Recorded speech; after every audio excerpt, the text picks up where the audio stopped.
We'll hold the wedding in the little wilderness church down there. Granny. Ellie Mae and that young wood chopper just met. How can you be sure that he's going to get married? A voice came in the night, calling loud and clear. Matthew Templeton is going to marry Ellie Mae Clampett. Jed heard it, too. Jonah? Yeah. He pounded on the wall and told me to shut up. And Granny, if wishing will make it so, you'll have them two on their honeymoon before you... Shorty, what if she takes him inside the mill? What of it? That cake that Ellie baked. They're using it for a millstone. No. Yeah. Eck Bozeman is grinding corn with it. Jed and me tried to buy it back, but he wouldn't sell. The fellow that runs that mill bought my cake at the cake baking contest. Really? I'd like to see it. Well, come on, let's go in. Come to think of it, I'm sure that cake's been eaten by now. Yeah. Reckon you're right. Granny says that fellow makes the finest brooms in D.C. Hill. I've heard that the best wedding present for a new bride is a new broom. Well, Granny says that, too.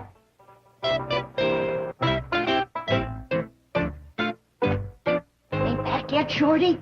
Not yet, Granny. Oh, good. That young wood chopper's in for a treat. I got a brace of possums in the oven. I got hog jowls and turnip greens. I got grits and squirrel gravy. I got corn pone and chitlins, hush puppies, and my special huckleberry pie. Here he comes, Ellie Mae. Oh. Did you have a nice walk? Yes, Granny. I bet you worked up a good appetite. I could eat a bear. Would you settle for some baked possum? Yes, ma'am. Well, now you hurry to the kitchen, Ellie, and get busy. And while you're at it, you fix some hog jowls and some turnip greens, and some grits and squirrel gravy, and some corn pone and chitlins, and some hush puppies. Yes, right away. And don't forget your special huckleberry pie. It's going to be an awful lot of work. Not for her. That's the best huckleberry pie I've ever tasted. Thank you.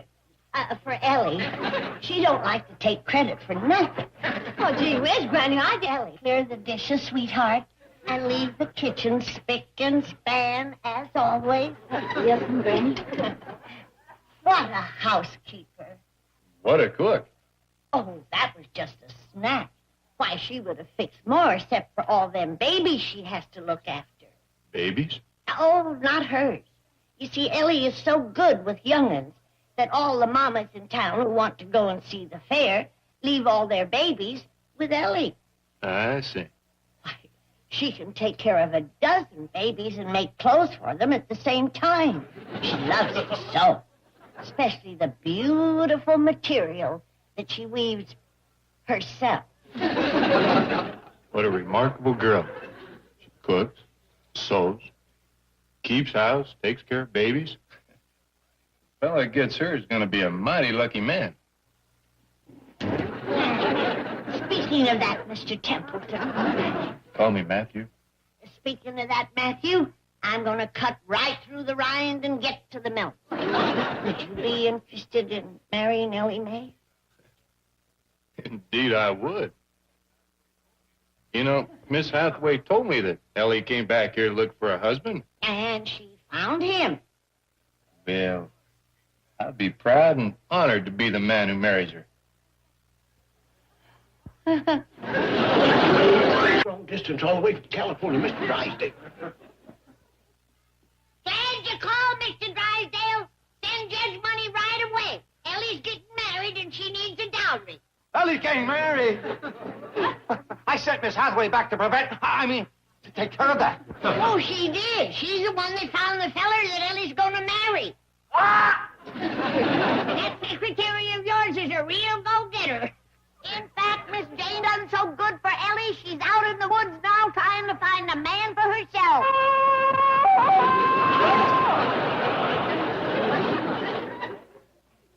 I'll get her, I'll kill her, I'll strangle her. Listen, Granny, I'll be on the next plane. Well, we'd love to have you come for Ellie's wedding, Mr. Drysdale, and you can bring Jed's $85 million with you. But who's going to take care of the critters? Don't worry, I'll see that the critters are taken care of. Yes. Bye.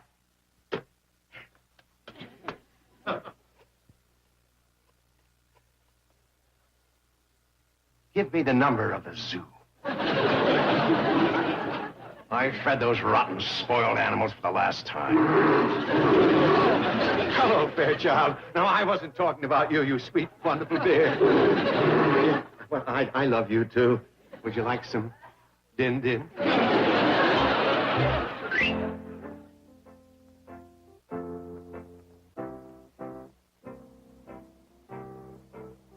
That's a beautiful little church. Dandy place for the wedding, don't you think? Perfect. Very inspiring.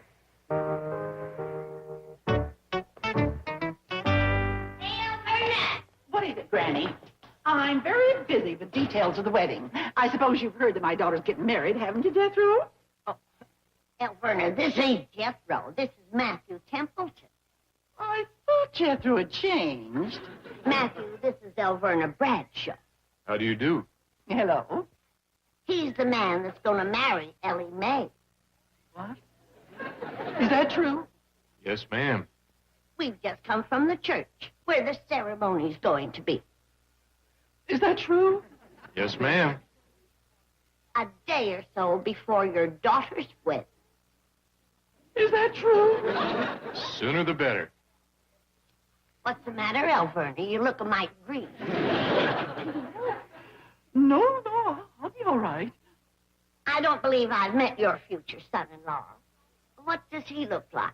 Robert Holloway, he very much resembles Mr. Templeton here, except he's taller and broader through the shoulders. Oh, he and Victoria Rose make such a handsome couple. In fact... Granny, look what I found in the forest.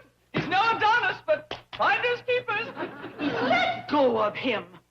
Robert Holloway, what happened to your glasses? This lady was pulling me through the woods, and I ran into a tree. Oh, you snook. Is that you, Victoria Rose? Oh, Sweetheart? no, it's your future mother-in-law. Oh, Mother Bradshaw, of course it's you. I didn't see you.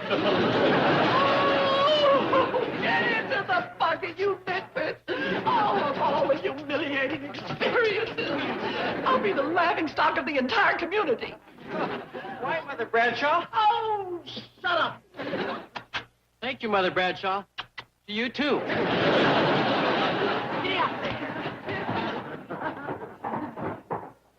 Oh, dear. Mrs. Bradshaw's in an absolute rage. Yeah. You know, I think maybe this is the happiest day of my life.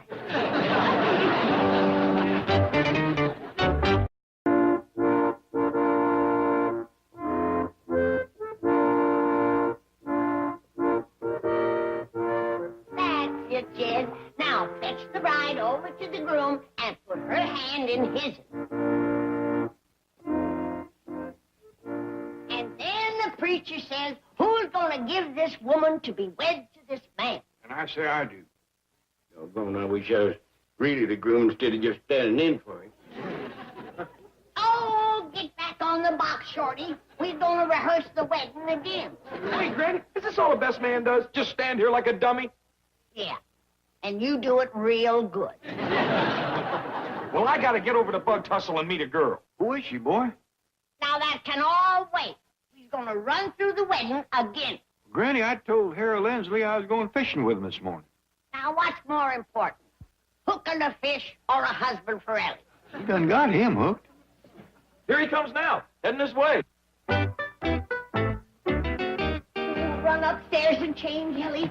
It's bad luck for the groom to see the bride in her wedding dress before the ceremony. Yes, Granny. And put on something pretty, darling. And dab a little vanilla extract behind your ear. There's nothing that tantalizes a man like a whiff of that. Howdy, everybody. Howdy. Bye. Been chopping wood, Matthew? Yes, ma'am. Split 50 rails this morning. Hope to do as many more before nightfall. Well, now, don't work too hard, son. Hard work never hurt anyone, Granny. The good book says, if any would not work, neither should he eat. Well spoke, young fella. What is there that is illustrious that is not also attended by labor. Cicero. Correct. Ain't he something, Miss Jane? Oh, he is indeed. Tell me, Mr. Templeton, are there any more at home like you? Well, Oh, yes, Miss Jane. Matthew tells me he's got a big family to home. You know, young fella, we'd be pleasure to meet your family. oh, the pleasure would be mine, Mr. Clampett. Take a while, though. We live a few miles beyond Possum Ridge. We could go over to your place. It'd be handier for you. Oh, my family will love coming here. They don't get to town very often. Well, fetch him over. We can probably make it by mid-afternoon. Fine and dandy. That ought to be about 4 bass and a couple of perch from now. Well, if you'll excuse me, I'll be putting on my fishing duds. Me too. You want to wet a line with us, Miss Jane? Oh, no. I plan to don my bird-watching outfit and do my fishing in the forest where I first saw Matthew here. Oh, well, good luck. Thank you. This shall be my lure.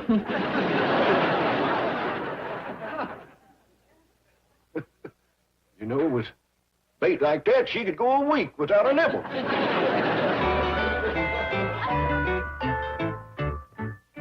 Hi there, Matthew. Ellie Mae, you look beautiful. Why, thank you. Matthew is fetching over his whole family to meet us. I'm going to try to catch enough fish so they can all stay to victuals. That's wonderful. They love fish. And nobody cooks them like Ellie. Me, Granny? The modest little young'un. You cook them rolled in cornmeal? Well, no, I just wear an apron. Nobody jokes like her, neither. If you like cooking and joking, she's your girl. Maybe Matthew would like some of that cold lemonade that's in the icebox. That does sound good. Oh, well, I'll fetch it right in. That girl is so sweet that when she squeezes lemons, you don't need sugar. Sure, he's going to make a pretty bride, Mr. Templeton. She is for a fact. Oh, what a handsome groom. Thank you, Mother Bradshaw. Not you. I'm talking about the man Ellie Mae Clampett's going to marry. Well, he's tall and husky and handsome. But other than that, he doesn't look like much. Go wait in the buggy. Yes, ma'am.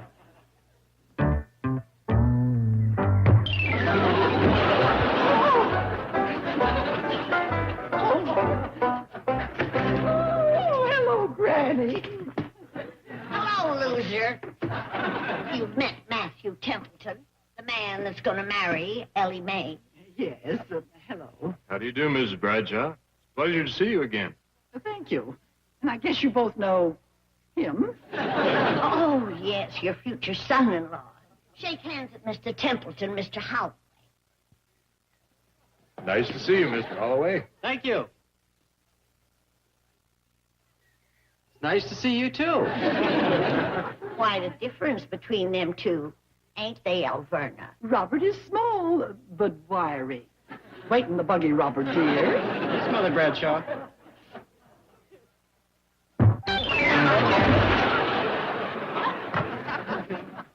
You must have forgot to wire him this morning.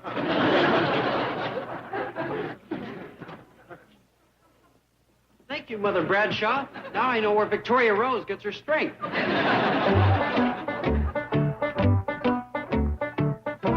Nice to see you, folks.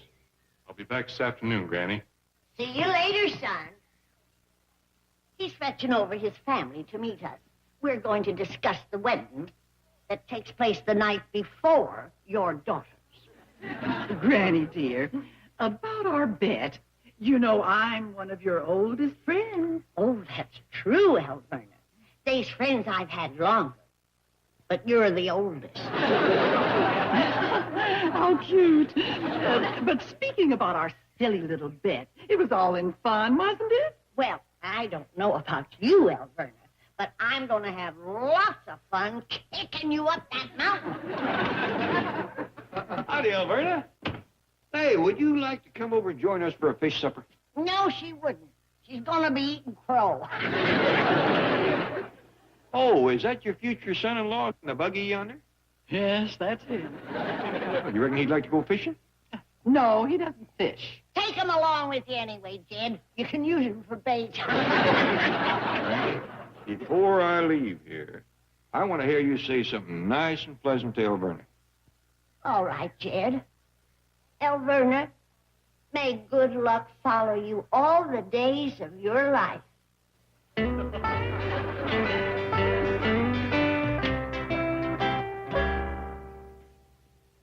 never catch up with you.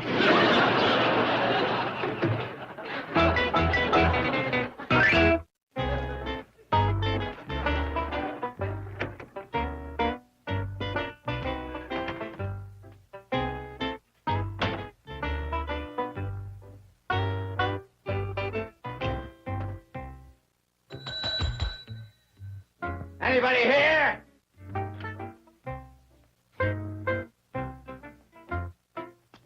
Yes, sir. I'm here. Anybody else? Yes, sir. You're here. What about the Clampets? They're supposed to be at this hotel. Yes, sir, they are. Well, then they're here. No, sir, they ain't. Jed's fishing, Jethro's girl watching, and Granny's took Ellie Mae over to have her wedding dress fitted. Wedding dress? You mean she's really getting married?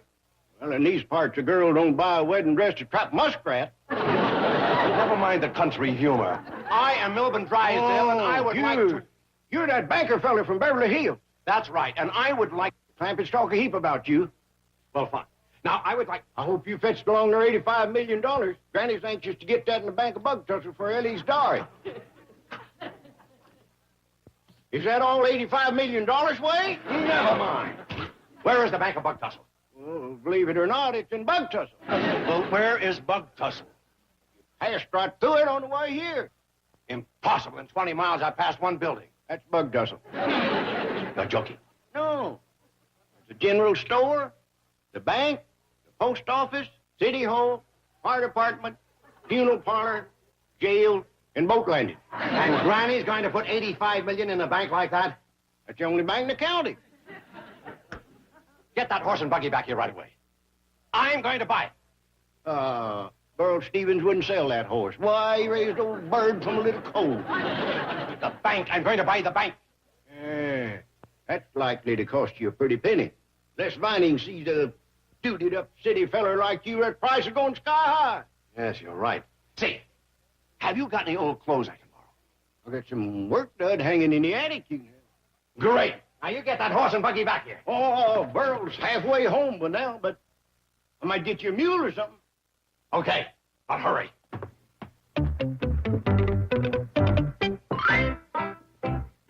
There. These clothes will be fine, Shorty. Shorty! Oh, Sam, look! What I have found in the forest. The abandoned nest of a crimson-fronted finch. Shut up. Chief, when did you get here? And what are you doing in this ridiculous outfit? You think I look ridiculous? Just step in front of a mirror if you want a real laugh. I have been bird watching. You're supposed to be Clampett watching. I sent you back here to keep them from settling down and taking the money out of my bank. Chief, they're happy here. You can't put money ahead of happiness. Don't bet on it. And you were supposed to keep Ellie from getting married. But she fell in love. Sure, you can't put money ahead of love. Don't bet on it. I got you a jackass, Mr. Drysdale. That I got. Get me a mule. No, see here. What I mean is, I got you a little donkey.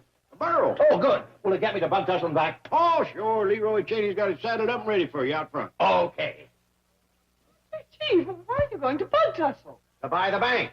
If the Clampers move their money out of Beverly Hills, I'll be waiting for it in Bug Tussle.